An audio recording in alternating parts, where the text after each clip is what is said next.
Our first topic will be chaired by Dr. V.S. Prakash, HOD and Professor, K.S. Hegde Medical College, Dr. Roshan, Professor of Medicine at Father Mullah Medical College, Mangalore, and Dr. Mukhtar Ahmed, Professor of Medicine at Yenapoya Medical College, Mangalore.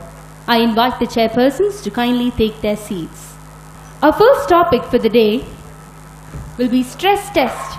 How is it performed and how to interpret it by Dr. Kannan. I welcome you, sir, onto the dais. I request Dr. Martin Green from Canada to chair the first session. I request the chairpersons to introduce Dr. Kannan. Good morning. Welcome Dr. Kannan and all of you for today's session.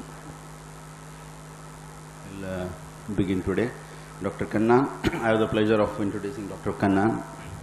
He has done MD from Madras Medical College and DM from Madurai Medical College, and he is an FNB, International Cardiology, National Board, has 11 years of experience in interventional cardiology and cardiac electrophysiology.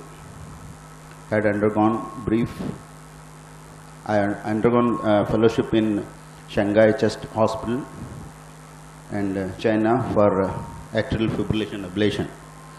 Over to you, sir. Thank you, chairpersons. Good morning, everybody. First of all, I thank Dr. Prabhakar and all of you for having given me this wonderful opportunity. It would be very difficult to sit after having had a good dinner yesterday night. The topic is how I perform stress test and how I interpret. So we do stress tests for various reasons, like evaluating symptoms, to monitor the patency of vessels after having had a coronary revascularization procedure, or to evaluate patients who are at risk of developing coronary artery disease, for medical clearance, for fitness, for insurance purposes, for job related screenings, and to monitor progress after exercise intervention. And stress test is the second most commonly performed cardiac procedure after a routine electrocardiogram. So this cartoon shows the physiologic response to dynamic exercise. You can see both it acts through the central nervous system, activates the sympathetic outflow. Simultaneously, commands are given to the working muscles to exercise, and all these activities take place, which increases the cardiac output to supply enough oxygen to the exercising muscle. So coming to the terminologies we use in exercise test. So the most important one is a VO2 max. It's called a maximal oxygen uptake. This is nothing but the greatest amount of oxygen an individual utilizes with maximal exercise. That's given in milliliters of oxygen per kilogram per minute. This is given in METs, which is nothing but multiples of the basal oxygen requirement.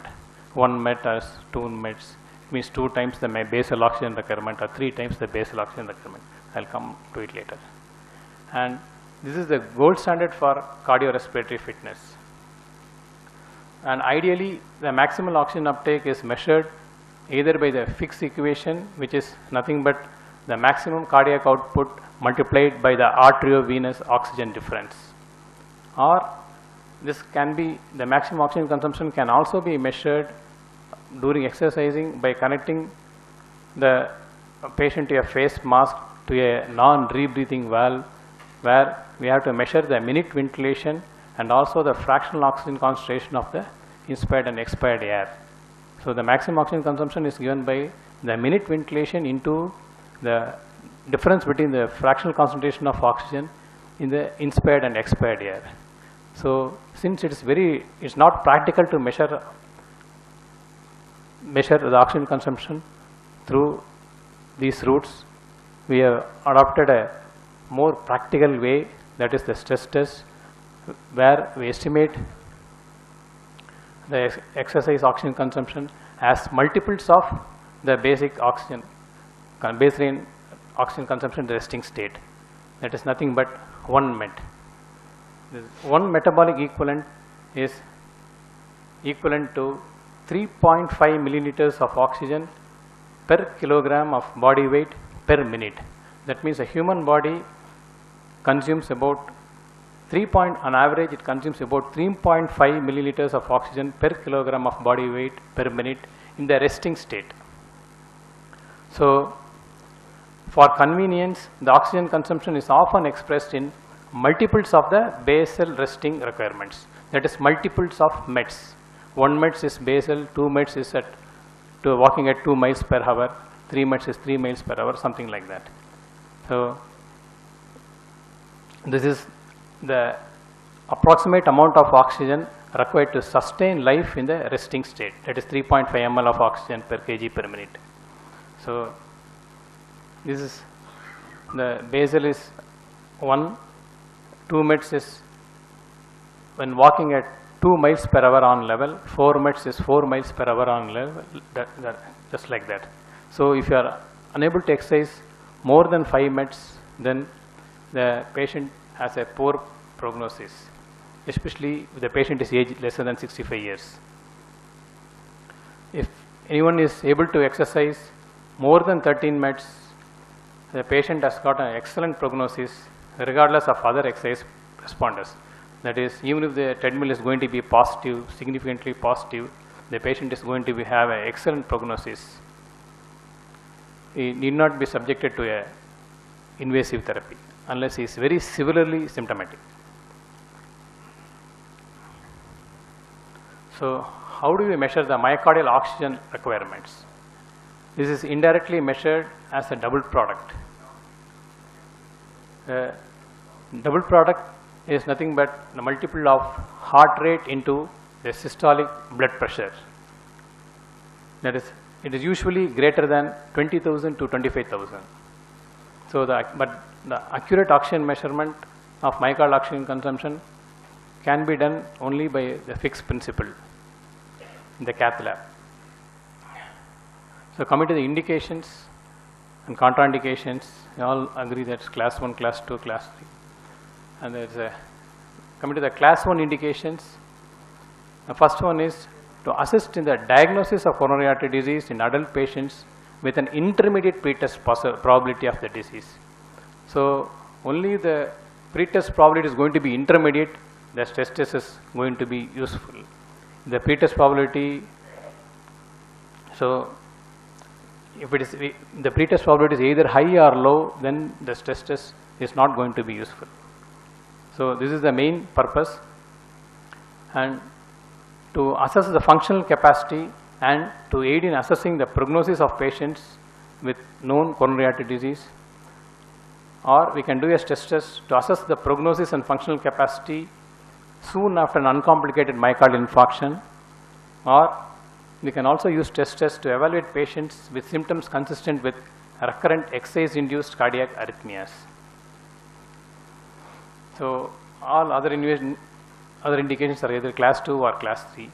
The class 2 indications, this is to evaluate asymptomatic men more than 40 years and women more than 50 years who are involved in special high-risk occupations like pilot, or who plan to start a vigorous exercise program or have multiple cardiac risk factors. But they are all class 2A indications. And similarly, to assist in the diagnosis of coronary artery disease in adult patients with a high or low probability of pretest probability of disease, this also comes under class 2. And similarly, when the patient has some baseline ECG changes like minor ST depression or some changes, then also it becomes a class 2 indication. So, these are the contraindications for performing stress test. This class 3. There is routine screening of asymptomatic men or women, just like what we do regularly during a health package. This is actually a class 3 indication. And similarly, if you know that the patient is not going to have a chest pain of cardiac origin and you still do a stress test, it becomes a class 3 indication. And Similarly, to evaluate patients with simple premature ventricular complexes on a resting ECG without any other evidence of coronary artery disease, it's a class 3 indication. And finally, if you do a stress test on a person with a baseline left bundle branch block or a pre-excitation on a resting ECG, it becomes class 3. And these are the pre-test probabilities of coronary artery disease by symptoms, gender and age. See that stress test is a class 1 indication only in these people with the intermediate probability of coronary artery disease. So, what are the contraindications to stress testing? Come to absolute contraindications. When a patient has suffered a recent acute myocardial infarction or an unstable angina or a ventricular tachycardia, a dissecting aortic aneurysm, or the patient is suffering from acute congestive heart failure, or severe aortic stenosis, active myocarditis, or thrombophlebitis, or pulmonary embolus, or any acute infection. They are all absolute contraindications, and these are all relative contraindications. And when you compare the tests, the stress test, the exercise treadmill test to other exercise tests like a SPECT or dobutamine or simple electron beam computer CT tomography, you can see the predictive accuracy lesser than other investigations. But if you use the other scores, then the Duke treadmill score, then the predictive accuracy can be increased to 80%. So, how to run the test? Preparing the patient. The patient should preferably not eat, drink or smoke at least 2 hours before the test. And the patient should be rested for the assessment, avoiding significant exertion or exercise on the day of the assessment. The subject should wear clothing that allow freedom of body movement, and the following medications is better to be avoided. Of course, if beta blockers, the patients are already taking it, you need not stop.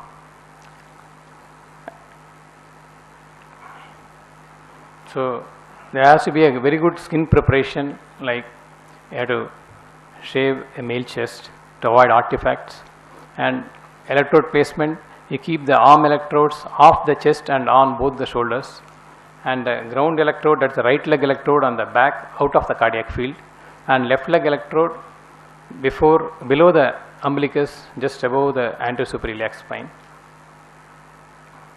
And commonly, which protocol do we use during a stress test? The majority of us use Bruce protocol. There are so many other protocols have been described. And we see the treadmill protocols. The main difference between Bruce protocol, which is we commonly use, and other protocols like Elstead or Norton protocol is, all other protocols, the exercise keeps increasing in minimal increments, whereas we can see it goes in Norton, if you can see it goes by step from 3 METs, 4 METs, 5 METs, 6 METs, something like that. Whereas if you come to the classical Bruce protocol, it keeps jumping. Actually, the metabolic requirement keeps jumping between stages. That is stage 1, and if it is going to be 5 metabolic equivalent, in stage 2 it comes to 7, stage 3 it comes to 9 and 10 similarly. So, the increment between the stages is high in a Bruce protocol. So, when do you terminate the testing?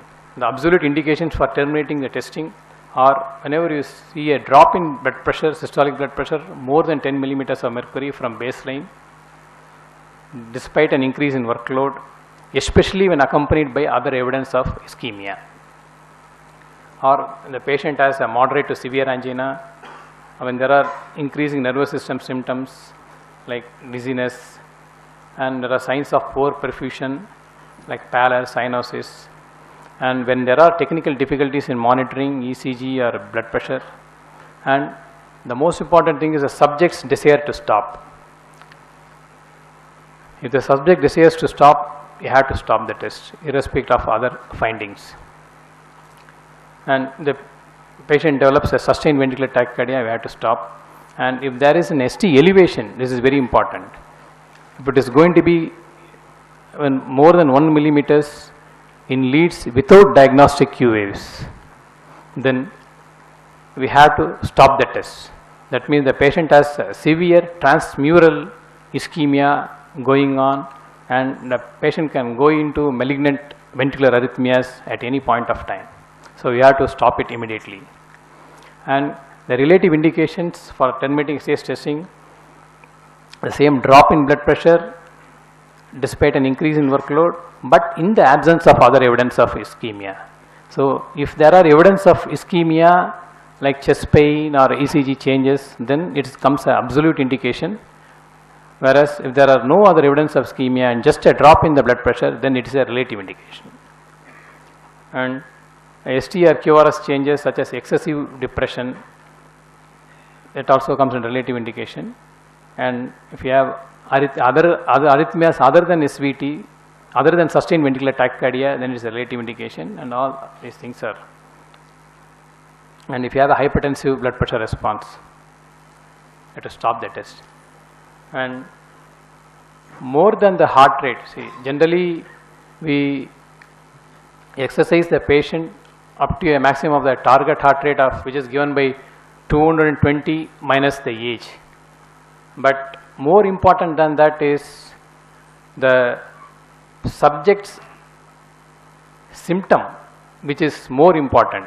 It is ideal to go by the subject's symptom rather than to go by a target heart rate. So the subject's symptomatic status is given by a modified Borg scale, which is in a scale of 0 to 10. So the patient complains of anything more than grade 5, scale 5, that is severe breathlessness, then we can stop the test, we can terminate the test. So recovery soon after exercise, this is the one of the most important phases of exercise testing.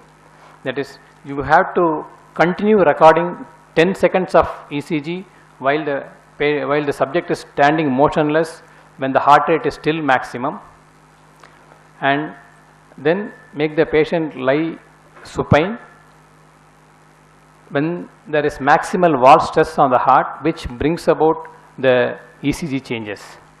And you monitor for at least 5 minutes post exercise or until the ECG changes stabilize.